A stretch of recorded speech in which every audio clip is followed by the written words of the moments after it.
सवाल पूछा पहले।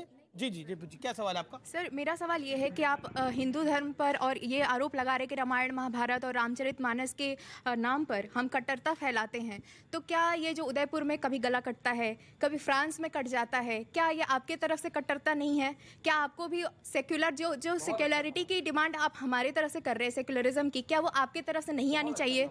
हाँ, तो ये जवाब दो। मैं जवाब दे दूं। ठीक है। पीछे साहब ने एक राम जी के बारे में बात करा, तो आपको एक शेर के साथ जो अपनी बात मुकम्मल करता हूं, और वो शेर लिखा हुआ अल्लामा इकबाल का है। राम के वजूद पर हिंदोसिता को नाज है, राम के वजूद पर हिंदोसिता को नाज, अहले नजर समझते हैं जिनको इमाम हिंद। ये कहा गया है अल्लामा इकबाल में, लेकिन आप देखिए कौन लोग विरोध करते हैं। अगर जैसे अब मैं बात बोल लूं, देखिए कट्टरता चाहे राइट से आए, चाहे लेफ्ट से आए, चाहे कहीं से आए, सबसे बड़ी प्रॉब्लम इस धर्म में कट्टरता ही है। चाहे वो मुसलमानों में हो, हिंदुओं में हो, सिखों में हो, चाहे किसी भी धर्म में हो, कट्टरता ही मेन व्यवस्था को जो है डगमाती। जब आप ये कहते हैं कि भाई साहब मैं कट्टर मुसलमान हूं, कट्टर हिंदू हूं, कट्टर सिख हूं, सुन लीजिए, मैं बात कर लूं, तो दिक्कत जो है वही मामले में हुआ, सही हुआ या गलत में, आप सही हुआ या गलत होइए, अच्छे हिंदू होइए, अच्छे सिख होइए, जो भी हुए राजनीति से पर ये जनरल लेक्चर हो रहा है। अगर सही हुआ या गलत उस बहन का सीधा सवाल है। करके आते हैं तो कट्टरता बढ़ती है। धर्म और राजनीति को अलग रखना चाहिए, इसलिए कट्टरता बढ़ती है। देखिए, जो उनका सवाल आया वो सवाल महत्वपूर्ण था।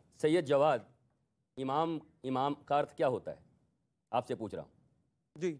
इमाम का अर्थ जो हमारे यहाँ आगे सफ में खड़े होकर नमाज पढ़ाता है। अच्छा, तो राम इमाम है, इमाम हिंद का खिताब दिया गया, जो लीड कर रहा है। राम इज ऑलमाइटी गॉड, भगवान है हमारे, ईश्वर के अवतार है वो साक्षात।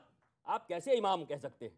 बाकी मैं आपके साथ खड़ा हूं ना, आप ये नहीं बोलेंगे। अरे शेर बोलिए, अल्लामा इकबाल का शेर है, जरूरी है कि मैं मान लूं? आप रामचरितमानस मानने को तैयार नहीं हो, हम अल्लामा इकबाल का शेर मान ले, अपने भगवान को न माने।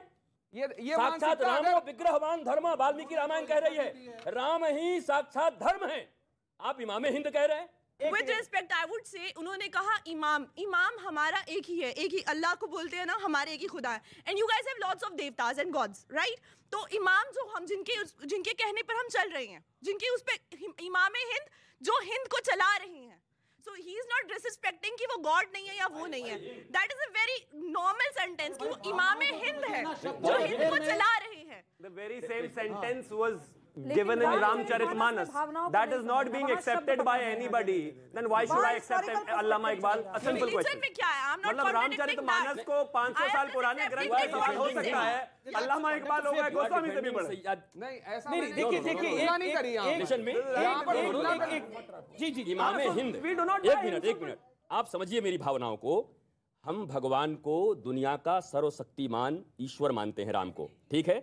इमाम हिंद नहीं, प्रेम को समझे नहीं, आप क्या धर्म मानते? हरि व्यापक सर्वत्र समाना, प्रेम के प्रगट हो ही मैं जाना। सैयद जवाद मेरे बड़े अच्छे मित्र हैं, मैं कह रहा हूँ हरि व्यापक सर्वत्र समाना, प्रेम से प्रगट हो ही मैं जाना। ये रामायण ही कह रहा है कि हरि व्यापक सर्वत्र समाना, प्रेम से प्रगट हो ही मैं जाना। Why are you disturbing? अब सुनिए, एक सवाल मैं करता हूँ।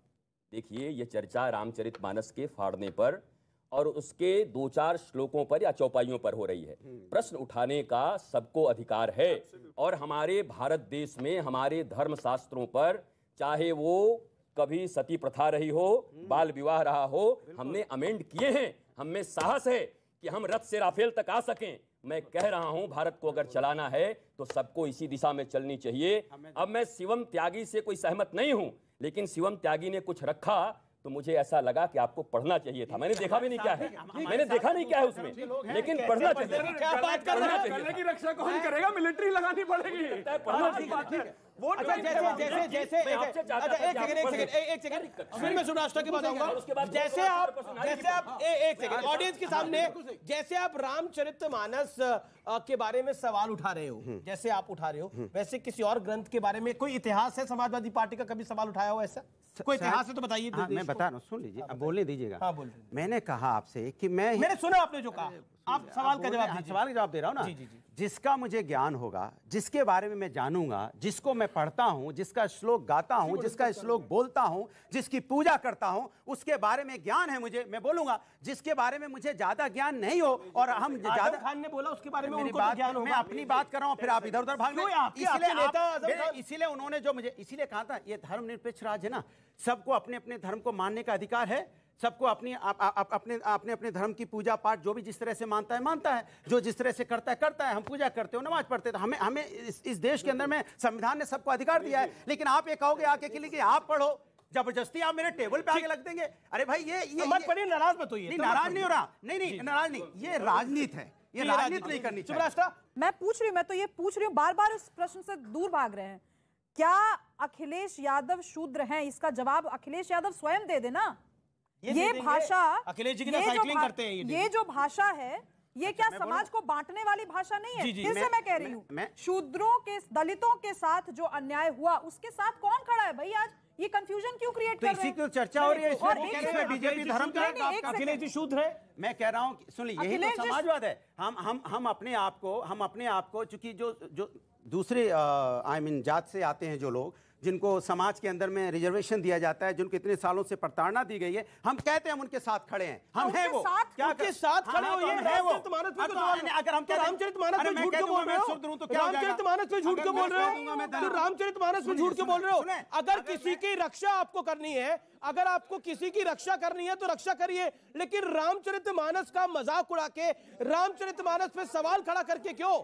जी, मेरा अनुराग सर से सवाल है। सर, यहाँ पे शूद्र की बात की जा रही है, तो अगर हम वैदिक एजा में देखें कि जहाँ पे शूद्र को भगवान के चरणों से निकला हुआ बताया गया है, और हम भगवान का माथा नहीं छूते, हम चरण पूजते हैं, यानी कि शूद्र को पैरों की उत्पत्ति बताई गई है भगवान की चरणों की। लेकिन अभी मैं पूरा नहीं हुआ है, लेकिन ये जो समय था वैदिक एज के बाद का, इसको इस तरीके से कॉन्ट्राडिक्ट किया गया है कि शूद्र सबसे नीचे हैं, लेकिन नहीं, उनको भगवान की धूल बताई गई है। हम सब चाहते हैं कि हम भगवान के चरणों की धूल बने। अब मैं बता दूं, लेकिन सर मेरा, आप लोग इतने बारी टीवी पर आते हो, वो सवाल पूछ रहे सर, उनसे झगड़ क्यों रहे हो? सर एक मिनट सब मैं पूछूं, मौका दूंगा, आपको ही मौका दूंगा। सर मेरा नाम विशाल त्यागी है, और सर त्यागी ब्राह्मण की उत्पत्ति है, लेकिन ब्राह्मण्स ने जब शास्त्र को छोड़ के शस्त्र उठाए तो वो त्यागी बने। दैट मीन्स ब्राह्मण को ये अलाउ था कि वो ब्राह्मण होने के बाद भी क्षत्रिय बन सकते हैं। दैट मीन शूद्रा को भी अलाउ था कि वो किसी भी वर्ण की तरह यही वर्ण व्यवस्था है। इस बच्चे ने जन्म से नहीं, अब यही वर्ण व्यवस्था है। व्यक्ति जन्म से नहीं पहचाना जाता, हिंदू धर्म में व्यक्ति कर्म से पहचाना जाता है। कर्म प्रधान सबसे पहले, जन्म प्रधान नहीं पहले। अगर आपके कर्म खराब होंगे तो आपको कर्मों का फल मिलेगा। ये सनातन धर्म है, बड़ी सिंपल सी बात है। आपको ऑब्जेक्शन है। अब मैं रामायण फाड़ यादव की बात करना चाहता हूं। कोई जानता है रामायण फाड़ यादव कौन है? कोई जानता है? हाथ खड़ा करे। कोई जानता है? जो नहीं जानता वो हाथ खड़ा करे। आप लोगों में से जिसको नहीं पता वो भी हाथ खड़ा कर सकता है। आप लोग जो नहीं जानते वो भी हाथ खड़ा करे। रामायण फाड़ यादव को जानना चाहते हैं आप लोग? व्यूअर्स, आप भी रामायण फाड़ यादव को जानना चाहते हैं? आप छह में से कोई जानता है रामायण फाड़ यादव को? नहीं जानता। लेकिन आज रामायण फाड़ यादव का परिचय देना बड़ा जरूरी है। और ये परिचय, जो लोग सवाल उठाते हैं रामचरितमानस पर, आज वो कान खोलकर आंखें खोलकर सुन ले। भदौरिया जी, आप वीडियो भी बना लीजिए एक। अब मैं रामायण फाड़ यादव यानी रामपाल सिंह यादव से आपका परिचय करवा देता हूं। ये 1970 के दशक में सोशलिस्ट पार्टी के एक बहुत बड़े नेता थे। 1969 में इन्होंने कांग्रेस के कद्दावर नेता नित्यानंद पांडे को विधानसभा चुनाव में हरा दिया था। कानपुर की उसी सीट से ये दोबारा जीते। लेकिन 1974 में इन्होंने यूपी की विधानसभा के भीतर, ये कहानी भी यूपी से शुरू होती है, रामचरितमानस के लिए अब शब्द कहे और मानस का वही पन्ना फाड़ा जिसका विरोध आज हो रहा है। स्वामी प्रसाद मौर्य और बिहार के शिक्षा मंत्री चंद्रशेखर जैसे लोग कर रहे हैं, यानी सपा और आरजेडी जो कर रहे हैं वही रामायण फाड़ यादव कर रहे थे। इस घटना के बाद रामपाल सिंह यादव का नाम रामायण फाड़ यादव पड़ गया। इसके बाद ये लगातार 2 चुनाव हारे और इनका सियासी करियर, जिसे पॉलिटिकल करियर भी कहते हैं, वो समाप्त हो गया, खत्म हो गया।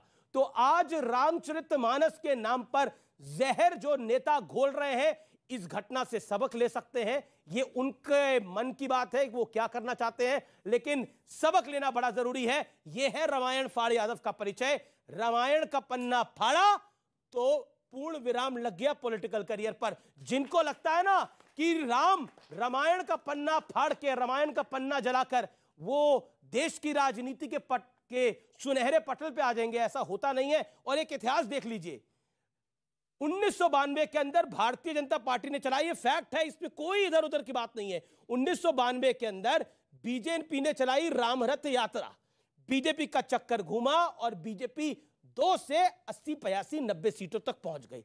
और उसके बाद आप सोचिए, जो जो बाकी पार्टियां राम से दूर होती गई, बीजेपी पास आती गई राम के, कहानी ऐसी बदली कि 2014 आते आते कांग्रेस 50 से कम और बीजेपी 250 से ज्यादा। तो यानी जो राम के वजूद पे शक करता है, राम उसका जीवन ही शक में डाल देते हैं।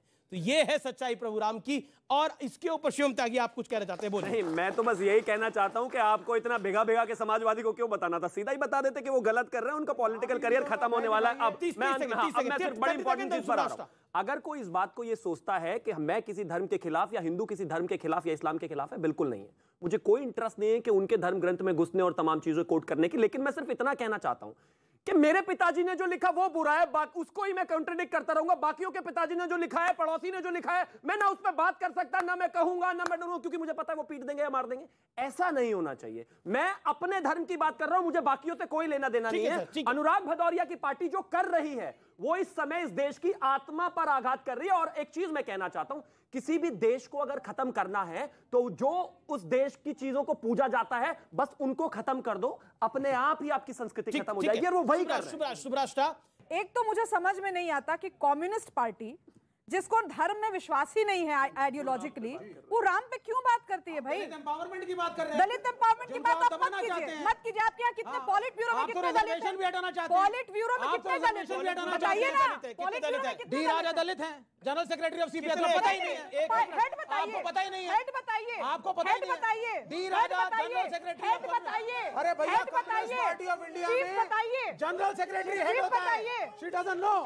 चीफ बताइए क्या कह रहे? अरे Samajwadi party. Shivam sir, hello, good afternoon. आप एक टेक्स्ट लेके आए हैं जिसने हमारी ऑडियंस में भी और नेशनल टेलीविजन पे क्यूरियोसिटी इंसाइट कर दी है, तो मैं पढ़ना चाहूंगी उसको। अगर इतने बड़े बड़े डेलीगेट्स यहाँ नहीं पढ़ पा रहे हैं तो me as a student would like to read it. But मुझे लगता है कि आपको उसमें नहीं। जी, क्योंकि आपकी से सवाल है। एक चीज कहना चाहता हूं, बहुत बड़ी क्लियर है, यहां पर मसला धर्म का नहीं है। मैं मानता हूं आपको बीजेपी को गाली देनी है, उन 3 लोगों को बीजेपी को गाली देनी है, नरेंद्र मोदी को गाली दीजिए। सर ये बार ये क्या है? ये उनको बीजेपी को गाली देनी है, क्या तरीका है? क्या है? एक व्यक्ति को 10 सेकंड नहीं बोलने देते। उनको बीजेपी को क्रिटिसाइज करना है करिए, अमित शाह जी को क्रिटिसाइज करना है करिए, प्रधानमंत्री को क्रिटिसाइज करना है करिए। लेकिन जब मैं आपके धर्म ग्रंथ में नहीं घुस रहा तो आप इसमें क्यों घुसे जा रहे हैं? भाई बात कीजिए ना, रोजगार की बात कीजिए। जी सिंपल सी चीज है, ये जितनी सियासी राजनीति हो रही है उस सियासी राजनीति से ऊपर वाजिब सवाल जो युवा पूछ रहे हैं उस पे चर्चा तभी हो पाएगी ना जब अगर ऑपोजिशन को लगता है कि सरकार मुद्दे नहीं उठा रही जनता के। राम पे राजनीति मत करो, राम पे राजनीति मत किया करो। सुनिए तो विवेक जी, मेरा टर्न में मुझे बोलने दिया कीजिए। मैं आपके टर्न में नहीं बोलती हूँ। ये बहुत गंदी आदत है आपकी, बहुत घृणित आदत है। जो जहाँ पर अगर जनता सवाल उठा रही है, आपको लगता है सरकार नहीं उठा रही, तो आप वो मुद्दे लेकर के क्यों नहीं जाते? आप क्यों रामचरितमानस का मुद्दा उठा रहे हैं? क्यों कह रहे हैं कि कांग्रेस पार्टी के साथ सरकार बनाते हैं? क्यों कहते हैं आप राम बनाएंगे?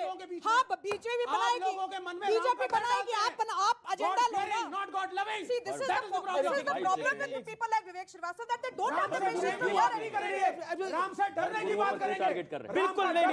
एक ये बदतमीजी है, ये बदतमीजी है। बदतमीजी नहीं है, ये वो सच्चाई है आपकी। एक सेकंड देखिए, यही सब करते करते अब आप सिर्फ कॉलेज और कैंपस तक सीमित रह गए। वो भी नहीं है, वहाँ भी नहीं है, वहाँ भी आइडियोलॉजी में कॉम्प्रोमाइज नहीं करते हैं। सिंपल सी बात है ना, अगर आपको लगता है कि एजेंडा नहीं है रामचरितमानस तो एक सीपीआई एक प्रेस रिलीज जारी कर दे। आज के बाद हम किसी डिबेट पे नहीं जाएंगे।